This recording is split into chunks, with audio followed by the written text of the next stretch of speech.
Swimming. Some describe it as one of the most intensive and competitive sports out there. Here comes Lisa! Unbelievable at the end! He's done it! However, very few people have described the culture of the sport and what it's like to be a part of a swim team. The culture of swim teams differs across all types of teams, such as club swimming, high school swimming, collegiate swimming, and Olympic swimming. To understand how different the cultures are, I interviewed swimmers from each kind of team and asked them what they believe the culture of swimming is and what it's like on their teams. To give a little background information on what swim team culture is like, I'm going to describe what I believe it is. Swimmers spend 10 to 25 hours per week in the water while also completing workouts outside the water, according to Gareth McNary, a sport and physical cultures researcher. I spend 15 and a half hours per week at the pool and doing what swimmers call dryland workouts with my team, Bulldog Swimming. This adds up to 8 practices a week, which includes 2 morning practices before school.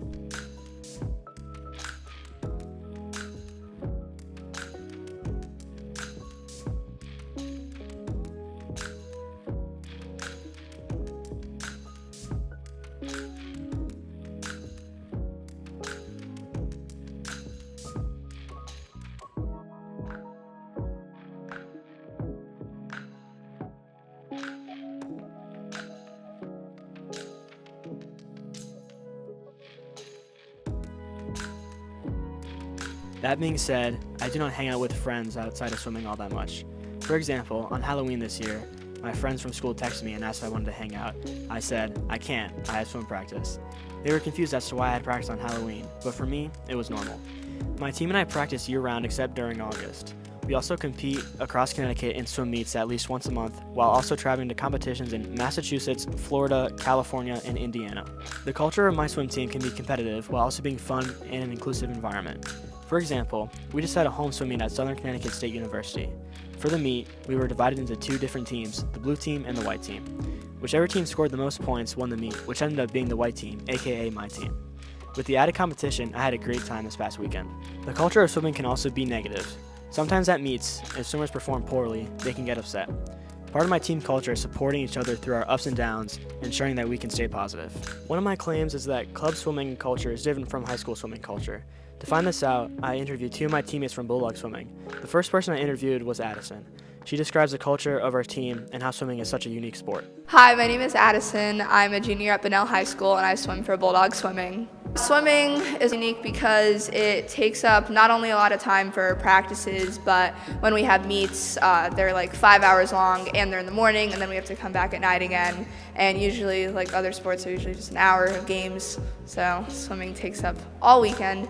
To stay committed to swimming, I've had to make a lot of sacrifices when it comes to school events and free time hanging out with people because I'm usually at the pool or with my swim friends training. I've never been to a high school football game, but that's, just all part of the process for swimming because we practice a lot. My favorite memory from swimming on Bulldogs would be my first Indy because I didn't really know anyone that well and we were assigned, it was team travel and we were assigned random roommates and I was assigned with 2 older girls that I didn't know at all, and because of that I ended up making 2 best friends that I still talk to now even though they're in college, and they've been helping me a lot with my college process. So I'm glad that going to Indy 2 years ago gave me that opportunity. The second person I interviewed was Maria, who, in addition to swimming on Bulldog, also swims for her high school. She compares how high school swimming is different from club swimming. Hi guys, I am Mariah. I am from Amity High School and I'm also on Bulldog Swimming. So the culture of swimming, when I think about swimming, I know it requires a lot of hard work and it takes up a lot of my time, but in the end it is super fulfilling and rewarding, and that's why I love the sport. Coming from someone that does both high school swimming and club swimming, I noticed a few differences in its cultures. So in high school swimming, it's a lot more general and broad, our sets. They tend to be a little easier and more group-based.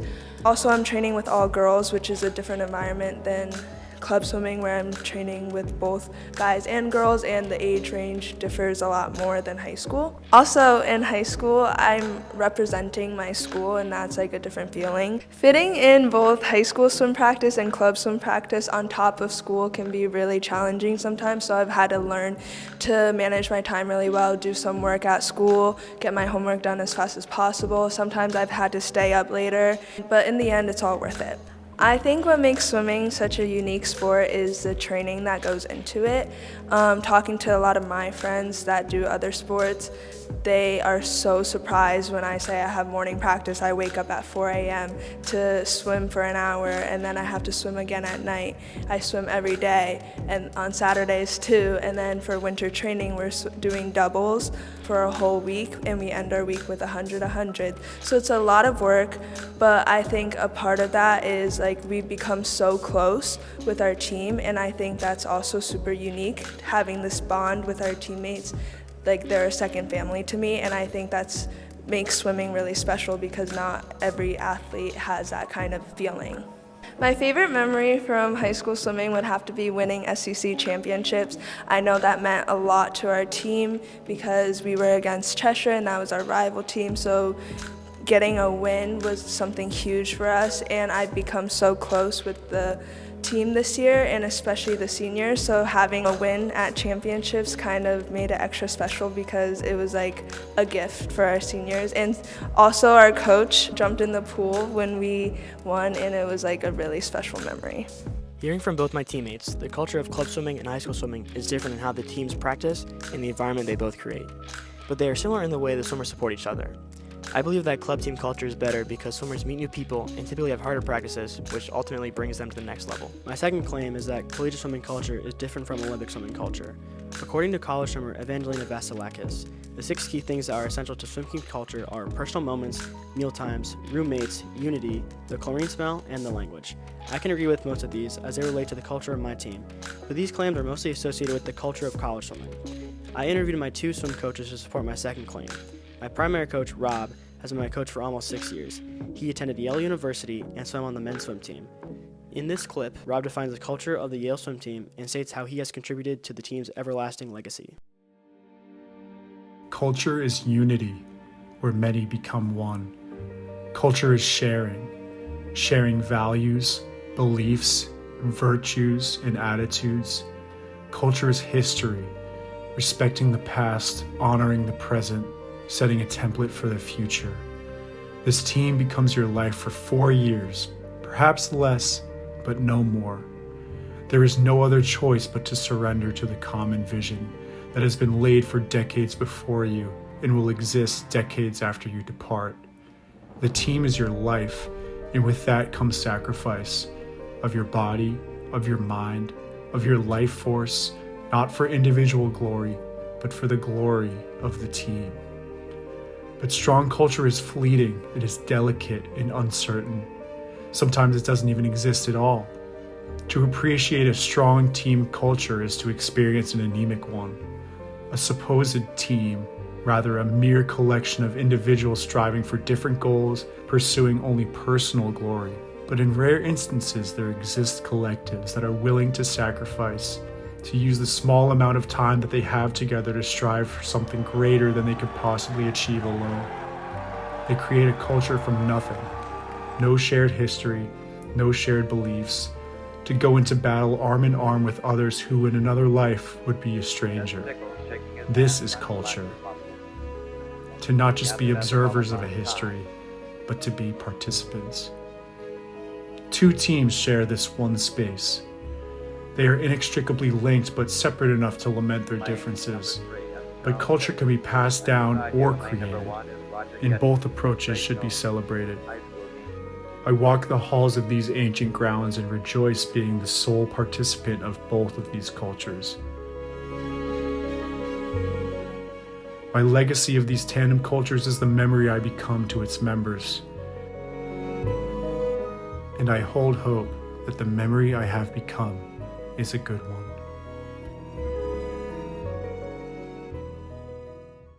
My other coach, Jacob, has been my coach for a little more than a year.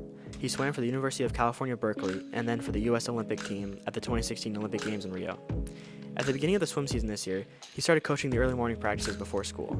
Jacob mentions how unique the U.S. Olympic team culture is and what main obstacle he had to overcome to be able to go to the Olympics. Jacob said, "The team culture at the Olympic Games isn't that different from club teams at a travel meet where we're all together. We eat meals together and drive to the pool together. Once at the pool, we all do our own warm-ups that we've been doing for years. If we aren't racing that session, we would go up to the stands and watch and cheer. The only difference is the team we are swimming for is now our country. There is a different level of pressure and seriousness that comes with that. He also mentioned that the central obstacle he faced in order to attend the games was his mental struggle with believing that he could accomplish this feat. This feeling is vastly different than what other swimmers feel on other swim teams, making the Olympic team culture unlike any other swim team culture. Also, the U.S. Olympic swim team only spends about 5 to 6 weeks together. In college, swimmers spend the entire school year together as a team. My two coaches proved that there is a difference between the culture of college swim teams and the Olympic swim team. College swim teams are more focused on winning competitions overall, whereas on the Olympic team, the swimmers are trying to win individual medals at the games and win for their country. It would be an amazing opportunity to experience the Olympic swim team culture, even though the support needed in that environment is quite high to achieve outstanding results, according to Jacob. The ideal swim team culture is sacrificing time for meets and practices, while at the same time creating a fun and supportive environment that builds relationships that will last a lifetime. It also includes a unique language and moments that swimmers share as a team, which ultimately creates a strong history for all to remember. Being a part of the swimming culture is such an incredible experience. I have made many friends throughout my 6+ years of swimming, but more importantly, I found a new family. Thanks for watching.